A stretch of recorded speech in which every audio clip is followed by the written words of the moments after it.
That's a low-lying area.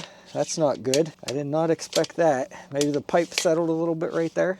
Hey, what's going on, everyone? So today we're going to be checking out the Sanyipace 50-meter, 165-foot sewer inspection camera. We're going to be putting it through its paces today, show you guys exactly what to expect as far as image quality and what you can use this thing for, and some of the features. Now, this is their larger 165-foot unit. They also have a 100-foot unit, but I felt like the longer one would be better in case you have a longer pipe you needed to inspect. Now, the camera on this one is self-leveling, and it has LEDs in the end to light up inside the pipe that you're inspecting, and it also has a 512 hertz signal output so that you can use a locator like this to locate this when it's in the ground to find your pipe, find your problem, and we're going to be testing this out as well to see how good this works. Now, another cool thing about this unit is this monitor up here detaches very easily from this base by removing the pin on the bottom, grabbing the handle, sliding it forward, and then you can place it within a few feet of this cable here to keep it kind of out of the way when you're unreeling and reeling this up if you need to. It does have a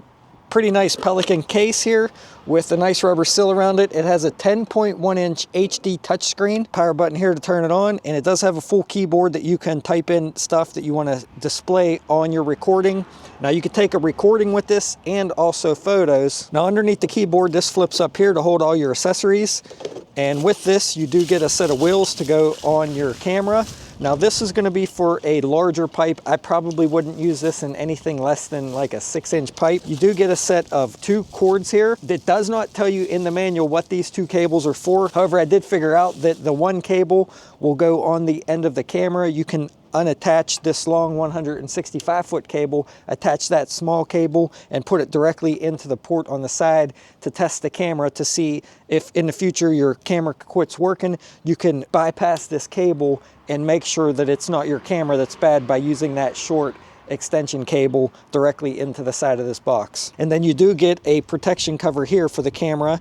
Now, these screw on with these tiny little set screws here, and that's one thing that I wasn't too thrilled about. Is I noticed that these set screws are plastic. In my opinion, these should have been stainless steel set screws, because I feel like even though they set down in a little bit of a recess in the camera head, I feel like that plastic could easily maybe get weaker or strip out and pull off of there. So I would kind of be afraid to use this in some of the pipes. And even on this, if you have some screws or something sticking up out of some of your pipes, you could catch one and could potentially pull that off. So I might try to go to a hardware store and find little set screws that will fit this, to be honest with you, because I feel like those would be better. And if I do find any set screws, I'll put it down below in the comments if I find any on Amazon or anything that will work with this, for you guys to pick those up. Now, I do want to mention that Sanyipace did send this to me for testing and review, but I will put links down below in the description if you guys are interested in getting one of these after watching this video. I'll try to get a coupon code for you as well to save you a few bucks, but they have many different models, actually a lot of different models, ranging from, I believe, somewhere around $300 up to like $2,000. This is more of a higher end model. I believe at the time of me filming this, it was right around $1,500 for this unit with the locator. And then obviously you get some extra O-rings for your camera head and some extra covers and tools here. Everything stores really nice and neatly in this case. This keyboard clips in here and everything stays nice and waterproof. This does have a cover on it for the display, but out here in the sunlight, it is a little bit hard to see. You can adjust your brightness on here in the settings. I don't know if that's going to make much of a difference or not. Let's see here. Yeah, I'm not sure how much of a difference that's going to make. So it might be a little bit hard to see out here in the sunlight. This also has a meter counter, so when you pull this wire out, it senses how much you pull out of it. It does not sense it from the end, but it senses it as it comes out of the reel, and shows you how many meters or how many feet you pulled out. So essentially you can reset it once you get it into your pipe, and you'll know how far down your pipe you are with this to kind of help you locate where this is at. And the weight of this is right about 26 pounds. So very nice, fairly lightweight. easy to carry around, unlike some other units that are pretty big and heavy. And this does come with a 32 gigabyte memory card that you could pop out, easily put in an iPad, download your footage and view it, or send it to customers that way. But let's get into it and see how this thing works. Check out the quality. Let me know down below what you guys think. All right, so it says that this camera is good for household pipeline blockage inspections, pipe inspection camera, pipeline tools, underground water pipes. Obviously, you would need a pretty big water line to inspect with this camera. HVAC systems, we're going to try that out right now. And oil and gas pipelines, rescue operations, underground exploration, scientific research on under river waterbeds. That'd be kind of cool. Sewer system inspections, and any other hard to reach locations. So we're going to try this first on some indoor HVAC pipes to see how dirty they are, if there's anything in them, and just see what it looks like in there. We're going to get this down in there. I'm going to go ahead and turn on the light here. And there is a few different lighting modes here. There's another brightness. So it looks like 3 different brightnesses, then off. So we're going to go ahead and turn it on the lowest brightness first. Put it down in here, and we're going to start recording. And then we're going to reset the meter here for how many feet. And you can see some screws there. This camera is self-leveling. Oh, looks like there's a ladybug there. Yeah, I think that's a ladybug right there. That's loud. And then I'm going to go in a little bit here. So I have a baffle there in this heat run, and it's completely wide open. Looks pretty clean, staying pretty level. And then it turns, I think at 90 degrees down right here into my main heat run. Let's see here. Yeah, there's my main heat run here, and this is the last duct in that run. So I don't know if I'll be able to get down in here or not. I could probably push it, but I don't want to get it stuck in here either. This looks pretty clean there, so I'm pretty happy with that. And that's only 5.24 feet in. So not very far, not a very long duct, but looks pretty good. Very nice and clean. Actually, you can see some dust. That's probably from drywall. Back and back out, there's the baffle. And you can see a little bit of drywall dust there on the bottom and where the cabling was probably rubbing down there on the pipe. But we're going to switch over right now to the audio of this, because this does record audio, but if you play back on this, you can't hear the audio unless you plug into the audio video output port with a pair of headphones. So this is the audio of the unit. Obviously the audio on my microphone is going to sound a lot better. So let's switch back to that right now. So now we're back to my DJI microphone. Got the cameraman right here recording me. That is nice that it records audio, so if you had to record something for the customer, you're talking about things as you see them, that will be nice. Once you download that onto a computer or onto your iPad, you'll be able to hear that audio, or you could plug directly into here, into the AV port to hear it. And then you also have a keyboard here, living room heat duct. You could type in there, it will show up on your recording. So that's pretty cool as well. You could type stuff in there while you're recording, and you can also type stuff in there and take a photo. All right, now we got it on the cold air return. Gonna start video in here. And I do have cold air return living room typed in there, so you guys can see that on the screen. Gonna inspect this. And that's the fire block that I had to spray around my cold air duct here. Let's go in here. And I feel like this one might be a little bit dirtier. Looks like there's a lot more drywall dust. Let's see what these brightnesses do here. That's the brightest. That's off. Let's go with the medium brightness there. And it looks like we're about 2.5 feet in. Ooh, that one's pretty dirty there. That one's really dirty there. What is that, a 90 degree? That might be a 90. Let's see, where are we at here? Yeah, you can see some of those joints on that cold air returns pretty dirty there. Let's see if we can get this camera to turn and keep going.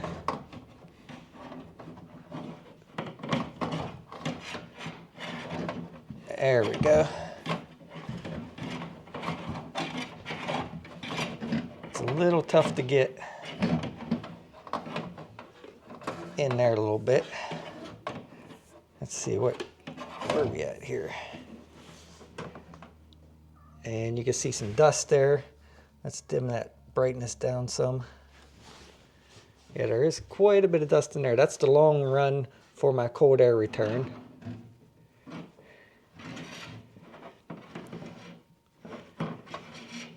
And it's easier now that I got it in there and I'm pulling it back. I can see it a little bit better now. You can see where the camera is scraping and how much dust is in there. So probably should maybe get those cleaned eventually. But there's definitely a lot more dust in there than there was on my heating duct.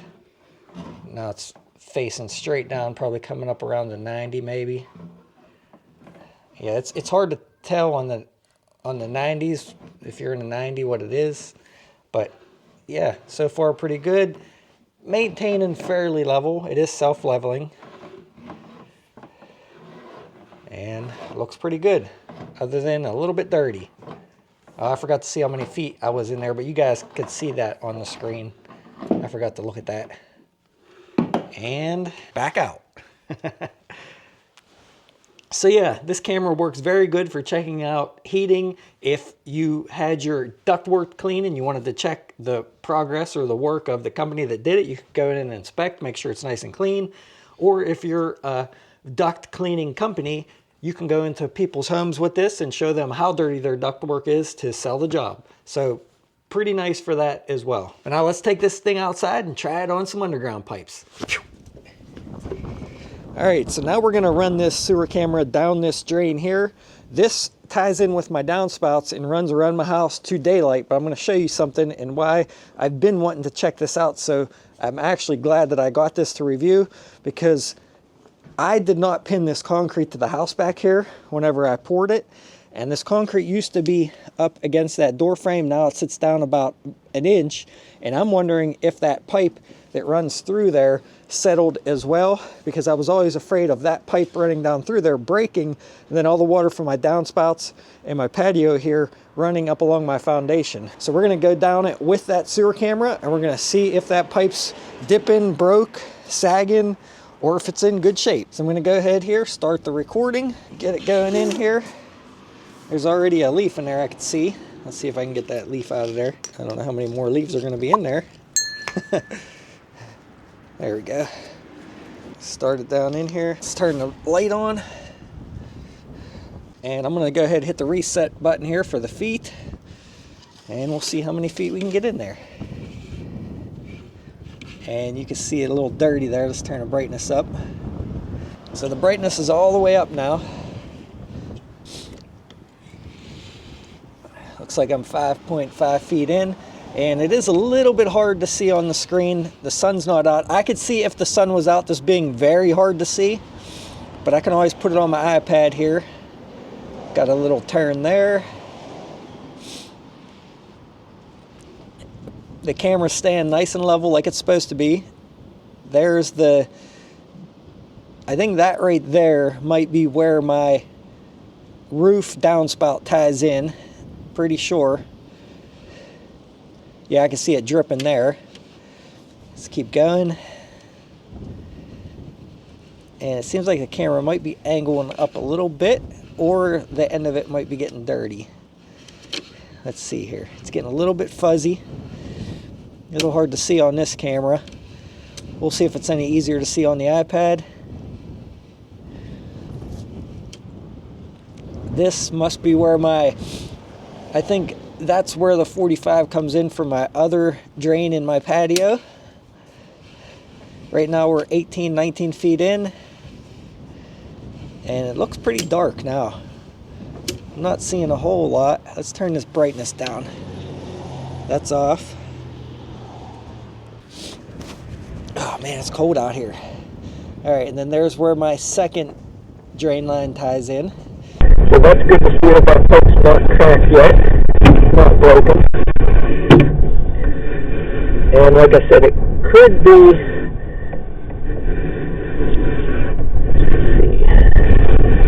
it could be 30 on the end. Because we're about 28 feet in. And let's see, what's that right there? And 31 feet in.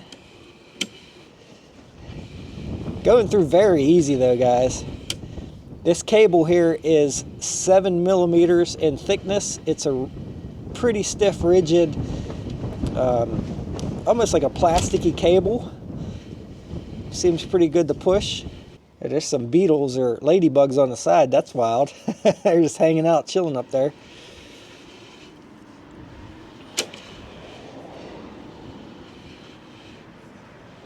And looks pretty good. I don't know what that is, if that's maybe some snow in there. That's weird. It just, oh, okay, it reset. It was at 99 feet there for a minute, and now it's back to 44 feet. So I don't know why it said 99 feet. There was a little glitch there for some reason. Oh, what's that? Something hanging down there. What is that? Not quite sure what that is. Looks like a pine needle just hanging in there. Must be from maybe like a spider web in there, and it's stuck on a spider web. Doesn't look like there's any hole in the pipe. That's crazy. And then here is probably my other downspout, which is 40 feet. 47 feet. My addition's 40 feet, plus I got about another 8 foot in or so till I hit it. So that's probably pretty close. And then it should 90 here around down the side of my house. Now, I got to get around the 90, and I'm 49 feet in, so let's see how hard that's going to be. 50 feet in. Let's see if I can get around that 90. That might be a little difficult. 50 feet in.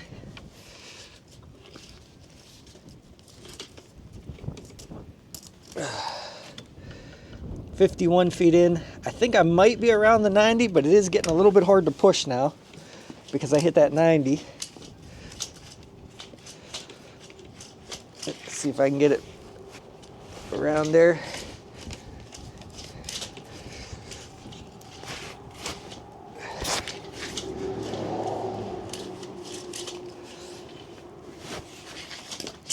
Yeah, it's getting a little harder to push now because I hit a 90.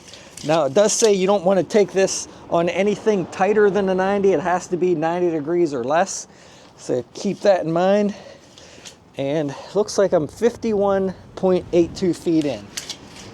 And it's kind of hard to go any further.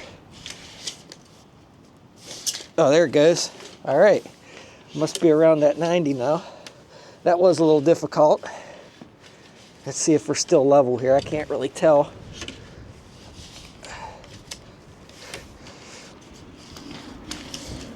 Okay, it is harder to push now that I'm in the 90. 55 feet.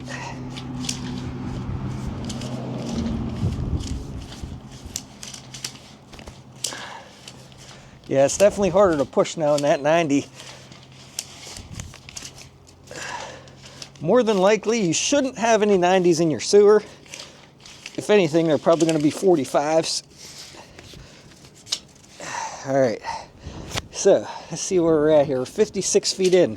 Now let's get that locator and see if we can locate where it's at. And I have a rough idea of where it should be, but we'll see how accurate this is. Let's turn it on. And this does have a headphone jack in the side that you can use. You can see I'm getting close because there's nothing. Then as you get closer, it goes up. Now you want to start out on far, but once you start getting close to it and you hear it, then you want to go down to near and try again until it gets closer. But then you want to start lowering the sensitivity down until it almost doesn't pick up.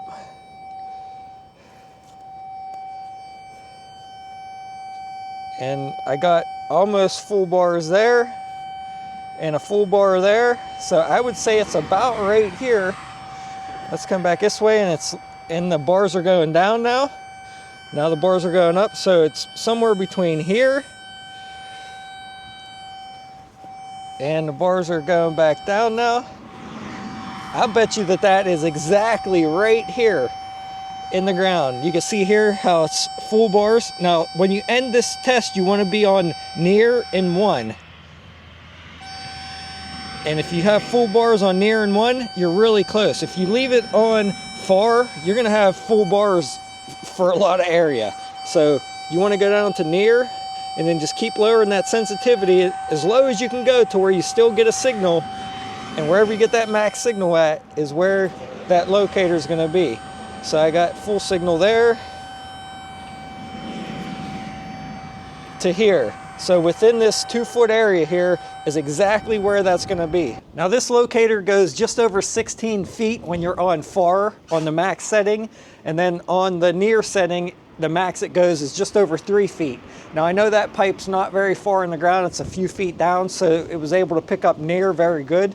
Now if your pipe was really far in the ground, maybe 10 feet deep, near probably won't work for you at all. You might have to stay on the far sensitivity to even pick up the pipe.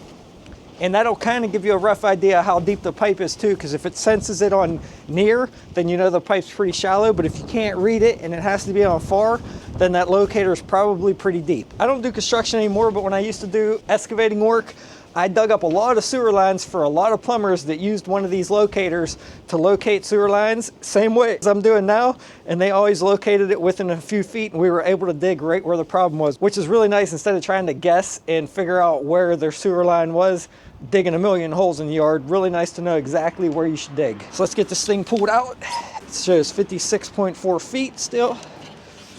And you just need to guide this in here as you turn this.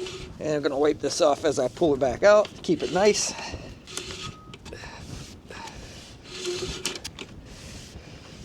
Pulling out pretty easy.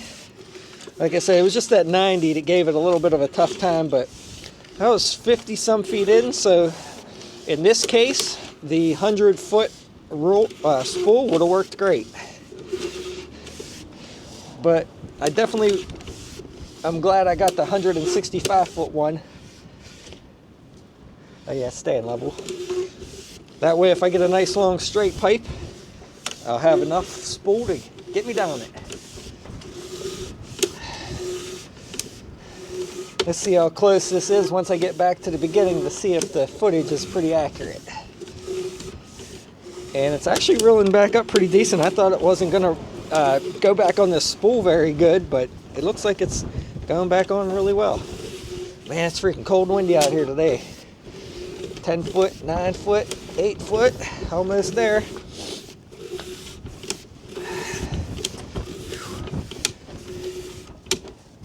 Zero foot. Uh-oh. All right, the counter's a little bit off because we're already at 0 feet. So maybe when I was going in and out with it, that counter got off. So that footage counter may not be 100% accurate. As you can see, it went to 99 feet and then reset. So maybe we lost a few feet when I was pushing it in there. Not quite sure why that's off, but showing you guys a real world testing here to see exactly how this thing performs. It's a little bit wet on the end there, but it's actually not dirty at all. All right guys, so now I ran the sewer camera down my sewer drain here in front of my garage. Now this connects my garage to my main sewer line. Now I went down through this pipe on the outside. There was a P-trap at the bottom full of water that I had to go down through before I can get down through the line that ties in over there. It was a little bit tricky to get down through there. I had to push it down through a few times, but once it got through that P-trap, it was actually pretty easy to push. And now it's over here somewhere. I'm gonna show you guys here the recording, what I come to. It looks a little bit weird. I hope it's gonna be okay on my sewer line. I didn't expect this. Let's see if we can get it pushed down through a little bit further though, and then locate it. So this is what I'm seeing here on my screen, some brown stuff, but what I'm concerned about is the stuff that looks like it might be laying in the bottom of the pipe here. I'm not quite sure what that is there, all that brown stuff. Not sure if it's dipped there or what, if there's stuff accumulating. It almost looks like mud or something down in there accumulating there. But let's see if we can push through there, keeping the camera clear. See this stuff right here, I'm not quite sure what that is. Maybe it looks like maybe a dip of water. Might actually, yeah, it looks like maybe there's a dip there, and yep, there's definitely some water there. So that's a low-lying area. That's not good. I did not expect that. Maybe the pipe settled a little bit right there. As long as it didn't break, I should think I'll still be okay. Let's see if we can go in a little further here. Looks like I'm about 39 feet in.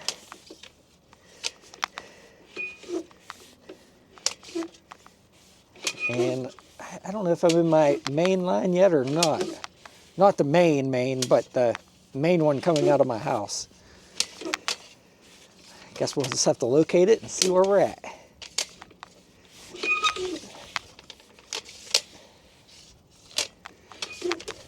But pushing's pretty easy though for having to go through this P-trap. I figured it would have been a lot harder to push after trying to get down through that. Looks like it's staying pretty level though, the self-leveling camera. 53 feet in, 54, 55. So I'm gonna go ahead and try to locate this and see exactly where we're at now. All right, let's try to locate this.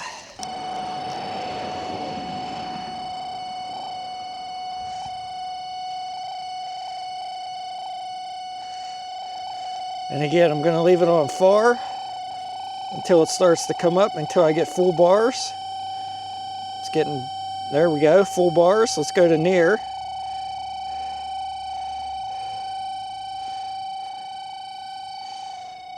It might be too deep to set. Oh, now I'm picking something up. There we go. So it's probably out here. Let's lower it down.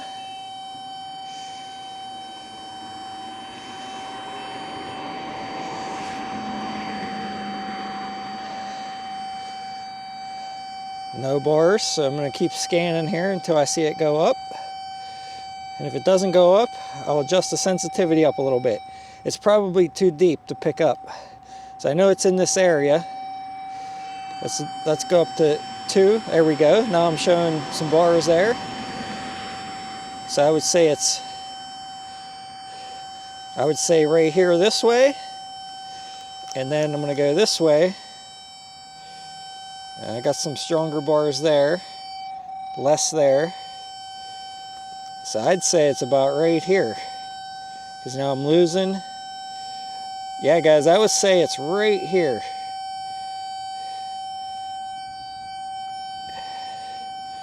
Yeah, see, it's a little too deep for near 1. Go to near 2. Yeah, I'd say from here to here, and then this way, from here to here. Yeah, oh yeah, it's definitely right here. No doubt in my mind. Oh yeah, now I got 2 bars on near 1. Yep, definitely right here. That's exactly where it's at.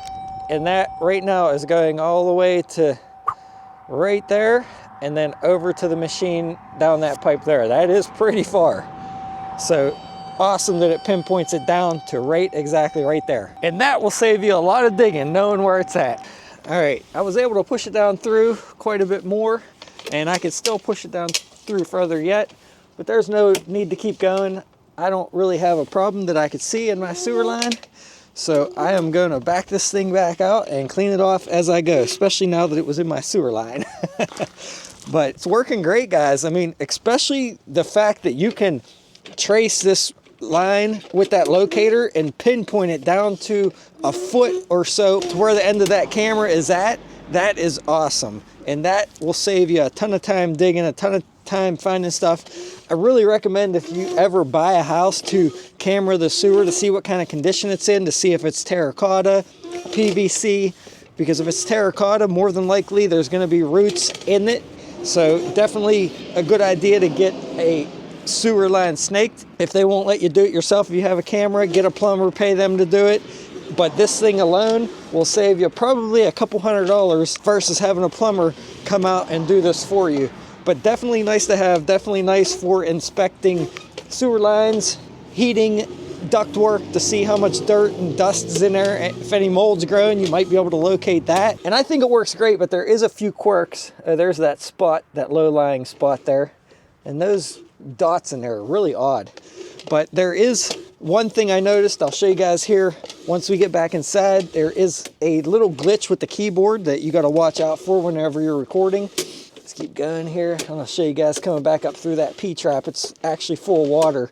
So this camera went down through the water. It is IP68 rated. It is waterproof.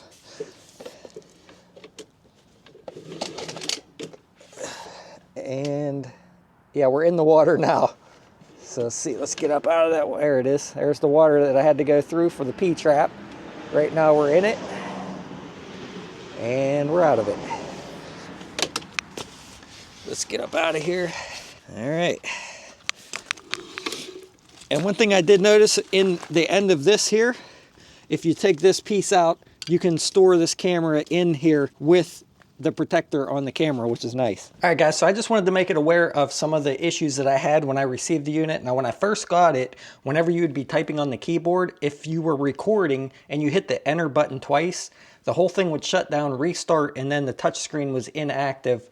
Then you had to manually shut it off and turn it back on. I reached out to Sanyipace. They got back to me very quickly with a firmware update. All I had to do was unzip a file, put it on the memory card, install it into here, turn it on, and it automatically updated the software on this, and then it hasn't had that problem since. So that was a great fix, and great that they got back to me very quickly. The only other issue that I've had with this is the keyboard is kind of funky the way it works. It doesn't work like a normal keyboard all the time. The cap locks button and the number lock button do some weird things, and just wanted to make you guys aware. They said that this was normal, and the shift key on the right side of the keyboard does not work, and they said that was normal as well. So what this thing does when you first turn it on, the light on the keyboard is off. You could type like normal and it's lowercase. You can hit the shift key and it's uppercase just like normal. That's not a problem, acts normal. As soon as you activate the cap lock button, it activates the number lock button and disables all these keys that have the blue numbers on them. So you have to hit the number lock button to get that light to go off of red. And then you could type in its uppercase whenever the light's off. And then when you hit the cap locks button again, the keyboard turns green, and then you could type all lowercase. But one thing I noticed is it's very laggy, the keyboard. If you type a bunch of letters, you can see I quit typing and they're still showing up on the screen. Very, very laggy between the keyboard and the display. Not that that's a deal breaker, but I feel like today's technology, that should be pretty instantaneous as you're typing to see what you're typing. Sometimes I'll make a mistake and don't know for a few seconds, and then I have to back out and fix it because it's a delay between the keyboard and the screen. But I'll put up on the screen here exactly how they said to use the keyboard. So if all of you encounter this problem, you'll know how to solve it and how to work your keyboard. And I'll also put up here on the screen the model of this unit itself. That way, if you're interested in this exact model with the locator, all the links will be down in the description where you can pick one up. And I'll put a coupon code down there as well if I can get a coupon code. But overall, guys, I think this camera is great for inspecting hard to see pipes, whether it be heat pipes, sewer pipes, drain lines, cavities in your walls. Keep in mind, it's not really meant for anything less than 4-inch pipe. If you have 90s, you could probably get it in a straight piece of 2-inch pretty easily. But if you have any twists or turns in that, you're probably not going to get the cable through there. But a must-have feature if you pick up one of these sewer cameras is that locator, because that alone, if you find your clog, locating your pipe exactly on point so you know where to dig is going to save you a lot of time and a lot of money in the future when you know exactly where that problem is. So that's about it for all the specs and features and how this camera works. Let me know what you guys thought down below in the comments. If you think you could use one of these, what you would use it for. If you found this video helpful, please make sure you hit the hype button, the subscribe, the like, share it. That's all the things that can help my channel out for free from you guys. And I'll see all of you around on the next one.